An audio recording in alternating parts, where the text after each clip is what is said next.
আচলতে এই অনুভৱটো মই ভাষাৰে বৰ্ণনা কৰিব নোৱাৰিম। আজি ইয়াত আমন্ত্ৰিত অতিথিয়ে নহয়, যেতিয়াৰ পৰা এই প্ৰগ্ৰামটো আমাৰ ডাঙৰ দাদা মনীন্দ্ৰনাথ ৰায় ডাঙৰীয়াই 2001 চনৰ পৰা আৰম্ভ কৰিছিল, তেতিয়াৰ পৰাই আমি এই প্ৰগ্ৰামটোৰ লগত মই আৰু কাছখানা উচ্চতৰ মাধ্যমিক বিদ্যালয়ৰ প্ৰিন্সিপাল, আমি তেতিয়া ছাবজেক্ট টিচাৰ আছিলোঁ দুয়ো।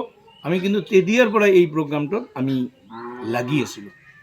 এইটো মানে এনেকুৱা এটা ভাল প্ৰগ্ৰাম, কোনো ঠাইতো এই প্ৰগ্ৰামটো তেনেকেই নকৰে। সম্বৰ্ধনা দিয়ে, স্কুল হিচাপে দিয়ে, চাৰ্কেল হিচাপে দিয়ে, কিন্তু ইয়াত মই এটা ব্যতিক্ৰম পাইছোঁ।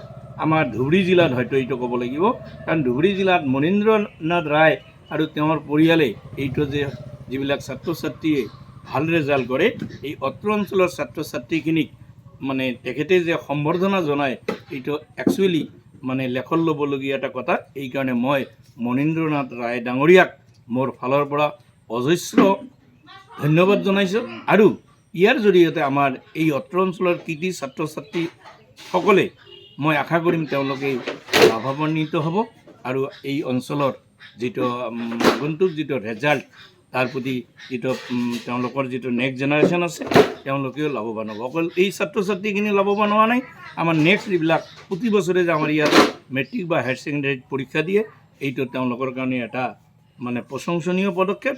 আৰু মই আমাৰ দাদাক এইটো চলাই লৈ যোৱাৰ কাৰণে মই এখেতক মোৰ ফালৰ পৰা আন্তৰিক ধন্যবাদ জনাইছোঁ। প্ৰতিক্ৰিয়াটো এইটোৱেই যে মই আজি বৰ আনন্দিত হৈছোঁ।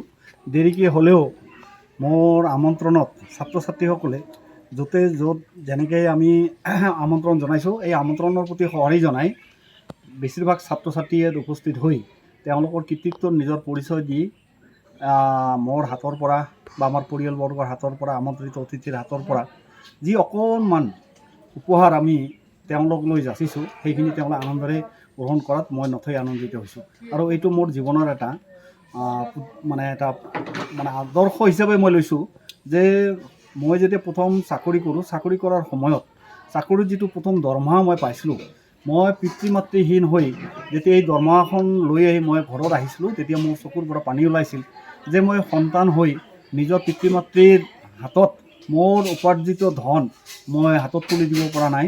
আৰু সেইদিনাৰ পৰাই মই ভাবিছোঁ যে এই অত্ৰ অঞ্চলৰ যিখিনি ছাত্ৰ ছাত্ৰী, এই ছাত্ৰ ছাত্ৰীসকলক উদগনি যোগোৱাৰ কাৰণে তেওঁলোকৰ প্ৰতি মোৰ আয়ৰ যি পিতৃ মাতৃৰ প্ৰতি থকা যিখিনি মোৰ আয়ৰ পৰা মই তেখেতসকলক খুৱাব লগা হ'লহেঁতেন, সেইখিনি পইচা মই তেওঁলোকক দি তেওঁলোককে মই নিজৰ পিতৃ মাতৃ হিচাপে মনত পাঙি লৈ মই তেওঁলোকক লৈ আজি 2001 চনৰ পৰা মই এনেকুৱাকৈ আমাৰ অত্ৰ অঞ্চলৰ যিবিলাক ছাত্ৰ ছাত্ৰী উৎকৃষ্ট মান বিশিষ্ট পৰীক্ষাত পৰিচয় দি তেওঁলোকে উত্তীৰ্ণ হৈছে, তেওঁলোকক লৈ মই 2001 চনৰ পৰা তেনেকুৱাকৈ ব্যক্তিগত খণ্ডৰ পৰা মই তেনেকুৱা উপহাৰ দি মই নিজেই ধন্য মানি আছোঁ। ছাত্ৰ ছাত্ৰীসকলক মই এটাই আহ্বান জনাম যে মই যেনেকুৱাকৈ পিতৃ মাতৃৰ প্ৰতি থকা ভক্তি আৰু শ্ৰদ্ধাৰ যিখিনি মোৰ কৰিব লগা কৰ্তব্য, সেই কৰ্তব্যৰ পৰিৱৰ্তে এই উত্তীৰ্ণ হোৱা, কৃতকাৰ্যতাৰে উত্তীৰ্ণ হোৱা, ভাল ফলাফল দেখুওৱা ছাত্ৰ ছাত্ৰীসকলক নিজৰ পিতৃ মাতৃৰ দৰে দেখি তেওঁলোকৰ প্ৰতি মই যিখিনি সহানুভূতিৰ হাত আগবঢ়াইছোঁ, মই আশা ৰাখিম তেনেকুৱাকৈ সকলো সন্তানে পিতৃ মাতৃৰ প্ৰতি আনুগত্যশীল হৈ পিতৃ মাতৃৰ সেৱা আগবঢ়াওক, তাৰ মই শুভকামনা, মই আশাবাদী।